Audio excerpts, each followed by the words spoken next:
everyone, my name is Karen, this is my channel RatherBeReading, and today I'm bringing to you a recent reads video.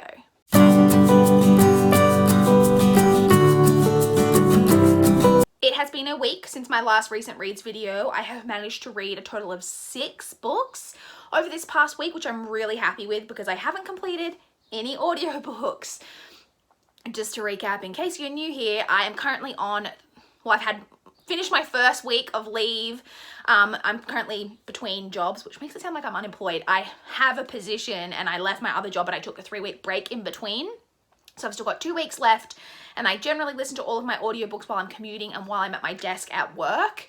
And so I have been kind of listening to things, and in addition to the 6 books, I did also DNF a book, which we'll get into, but I didn't actually complete any audiobooks. So to still have read 6 books this past week, I am very, very, very happy with. And we've got a Giles in shot. He has been very naughty today. He's getting into all kinds of places that he knows he's not allowed. He's actually discovered that he can get up onto some of these bookshelves, and I was suspicious that it was happening. There's his tail, because I'd come into this room and found some like books on like higher shelves on the floor and been like, well, how have they got onto the floor? And then today I caught him actually up here, right here on this shelf, this Harry Potter shelf, and that's not allowed. And then today in my living room, he has somehow managed to get, and I haven't actually seen him do it, I've just seen him when he's up there, and I have no idea how he's got up there because there's not any real platform that's like easy for him to get up, but he's right on the very top of like a bookcase that I have in the living room that houses all my DVDs, and he was like right on the top of it. So I get scared for him when he gets up that high, and there's also no way for him to really get down unless he leaps all the way to the floor, so then I have to like get him down. It's a whole thing. Anyway, this has gone off into a tangent that you guys don't care about my cat mum life, so let's jump into the 6 books that I did complete, and the DNF, we'll get into that as well. So the first book that I completed over this past week was All the Breaking Ways by Kerry Lonsdale. This is a kind of women's fiction, I guess it would probably be described as. It follows a woman who she's a single mother of I can't remember how old her daughter is, like 8 or 9-year-old daughter. And her daughter, it's got like kind of this speculative twist that her daughter has these psychic visions. And she has visions of people who are going to have like accidents or like die in some circumstance, but she doesn't just have the vision to know that it's going to happen. She has the vision, and then preceding it she has the vision about 4 or 5 days, I think it is, before the event's going to take place, and then every night leading up to it until it happens, she has terrible nightmares about what's going to happen, including experiencing part of like the effect of what's going to happen. So at the very beginning, she's having these terrible nightmares because she's had a vision that a little girl in her class is going to be hit by a car while riding her bicycle, and so she's experiencing all this awful pain, and she's only little, and she's seeing all this blood and pain and all of this, and so it's very distressing.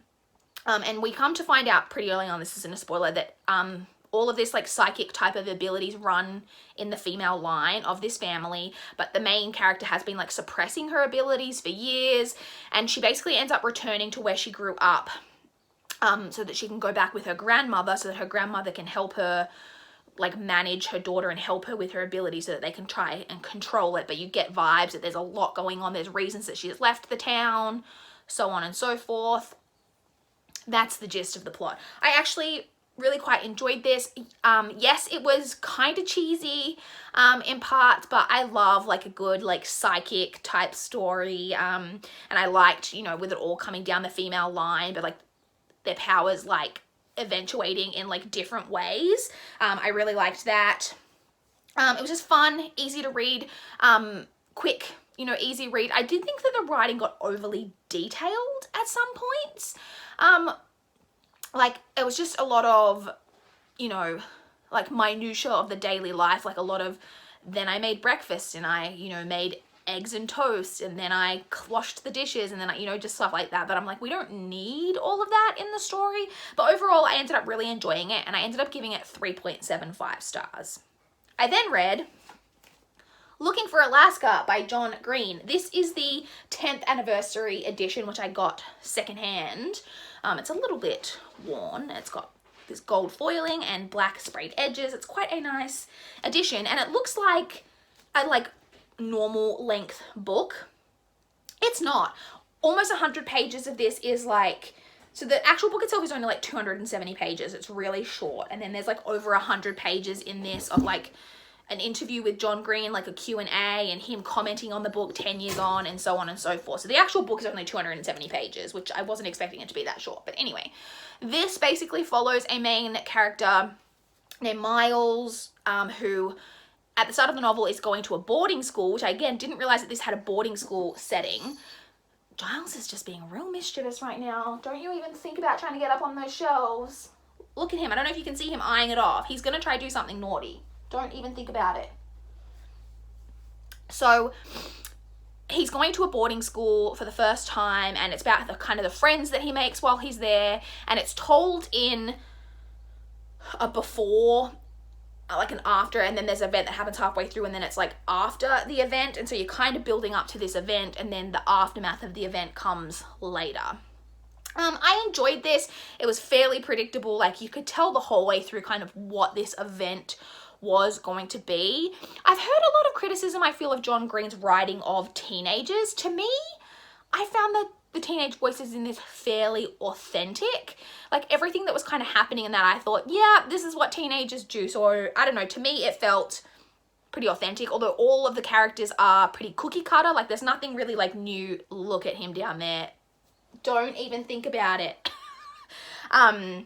They don't really bring anything new to the characters. Oh, this video is a mess. They don't bring anything new to the characters. I also loved the boarding school setting, obviously. I also think from some of the reviews that I read after I finished this that a lot of people don't like the ending of this book. I personally did. And so, like I said, this wasn't like amazing, but I did quite enjoy it. And in the end, I gave this 3.5 stars. I then read Safe Haven by Nicholas Sparks. This is one of the books that I need to read for one of my goals this year, and I have previously seen this movie starring Josh Duhamel and Julianne Hough. And like, I've always like enjoyed the movie. It's not like my favorite Nicholas Sparks adaptation, but I've always enjoyed it. And this book, so it's basically about a woman who has moved to this small town. She's escaping something, and I mean, it's pretty obvious, but she's escaping something, and it's basically about a relationship that she forms with this widowed man and his young children in the town, but you know, she's got secrets in her past. I enjoyed this for the most part. It was just okay. There are some elements to the story which I won't get into because they're kind of spoilery that I feel like are a bit strange, and I just don't really, I don't know, it's just strange to me. I also, this type of storyline, it brings absolutely nothing new to the table. I personally didn't find the chemistry between the two leads to be as, because the chemistry between Josh Duhamel and Julianne Hough in the movie is really good. They have really good chemistry, and in comparison to the movie, I found it a little bit lacking, but overall it was like okay. Like, I have nothing overly negative to say about it. So in the end, I gave that 3 stars. And read My Name is Memory by Anne Brashares. This is hard to describe and I don't even know if you would call this YA or adult. I think it's shelved as YA on Goodreads, and it kind of reads like YA, but the main characters start out at like 17, but it spans quite a few years, and you don't follow them at 17 for very long, and then they're kind of in college, and then almost kind of, they also follows them kind of just to the point where just after they get out of college, so I guess maybe more new adult than young adult. And it basically follows these 2 characters who, the main male character, Daniel, has knowledge of all the past lives that he has lived, including right back to his very first life, which was in the year 541, I think it is, in like North Africa. So like, we're talking like a lot of years. And it's very common like for our souls in this book to like be reincarnated into new bodies, but most people don't have knowledge of their previous lives, whereas he remembers every life that he's led before and can recognize souls like that he's come across before. You know, he like will see people and be like, oh, in my past life, this was like my mother, but now she's like a school teacher that I've got, whatever, that type of thing. And the female character is someone that he's come across in several past lives, and he's been kind of trying to find in the right circumstances, like where they both cross paths in the same, you know, type of way. And in this storyline that we're following, they finally cross paths where they're kind of like similar ages in a similar place, so on and so forth, and it's kind of about that story. This was very slow to get into. It was kind of confusing at the start to figure out kind of what was going on. Then I was kind of enjoying it in the middle, and then I hated the ending. I personally am someone who doesn't mind ambiguous endings, but this to me is not an ambiguous ending. It's literally just cut off, the story ends, and you're like, okay, what about this, and what about this, and what about this? Like, the storyline to me was just incredibly incomplete. Like, I really hated the way that this ended. So I ended up giving this 2.75 stars, which honestly feels like maybe it's a little bit generous, but I didn't end up loving this. I then read The Princess and the Fangirl by Ashley Poston. This is a book that I received a digital copy free for review from NetGalley. This is the sequel to Geekerella. It's a companion novel. This one follows a couple of different characters, but one of them, how it kind of ties in, is the female actress from the movie adaptation that's like discussed a lot in the first book. The female actress from that adaptation is like one of the main characters of this, and it's a Prince and Pauper retelling. So basically the actress and this other character look very much alike, and they end up switching places due to circumstances, and that's kind of the gist of the story. This was cute and fun. It's got a lot of great diversity. There's like a female-female romance, plus one of the main characters has two mums and has a gay brother. One of the side characters is Asian. There's just like a lot of good diversity going on in there. Parts of this story to me were a lot more ridiculous than the previous one. Like, a lot of just stuff's going on that you just like have to, you know, kind of suspend your disbelief that this would actually like go on. But it was cute and fun. I didn't enjoy it as much as the first one, but it was still like a really cute, fun, easy read, and I ended up giving it 3.25 stars.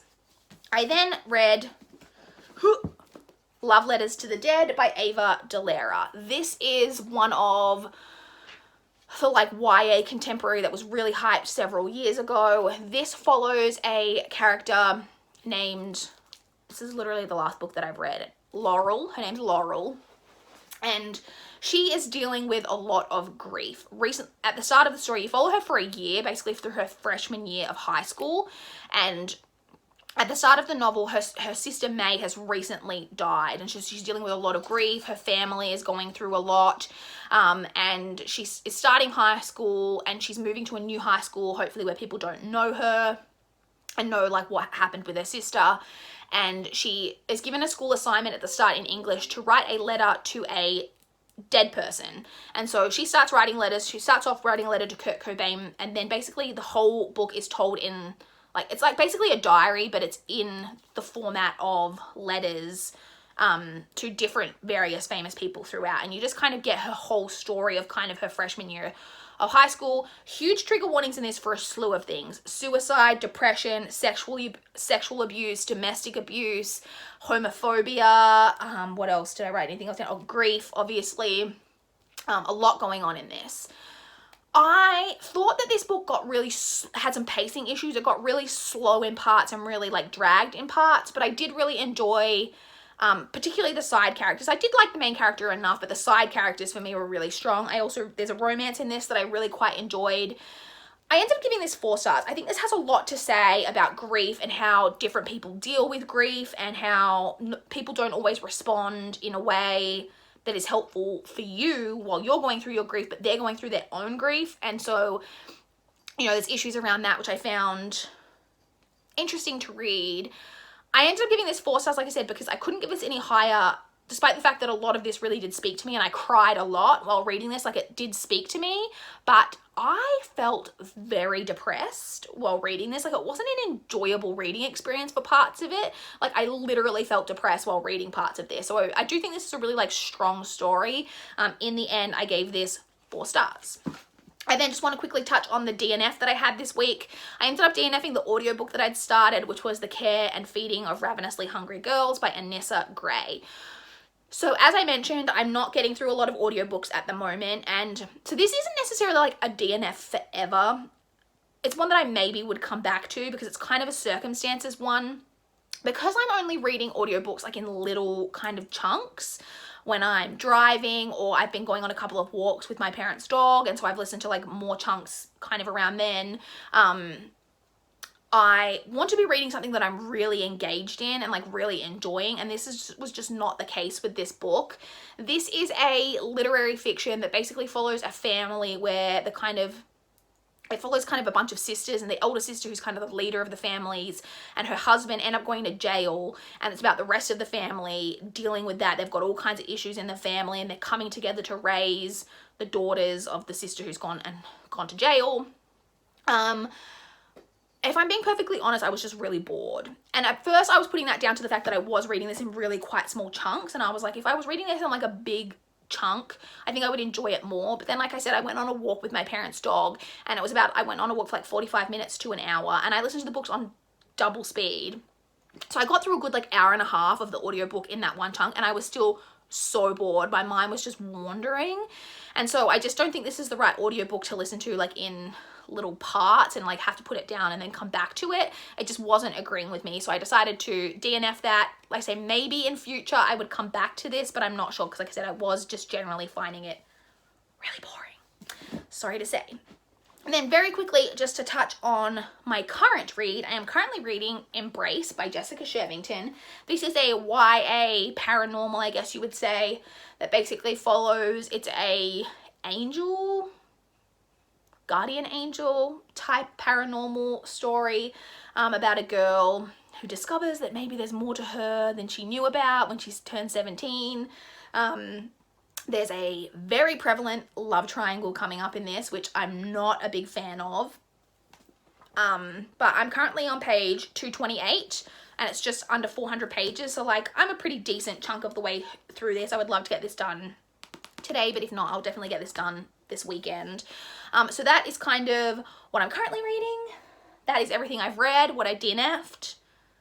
I think that's it. I would love to chat with you guys in the comments down below if you've got any thoughts on any of the books that I've been reading over this past week, or to tell me what you guys have been reading, if you've been loving it or if you've been hating it. I would love to chat in the comments down below. Please like this video if you liked it. Please subscribe if you want to see more from my channel. That is all I have for this video today. Bye guys.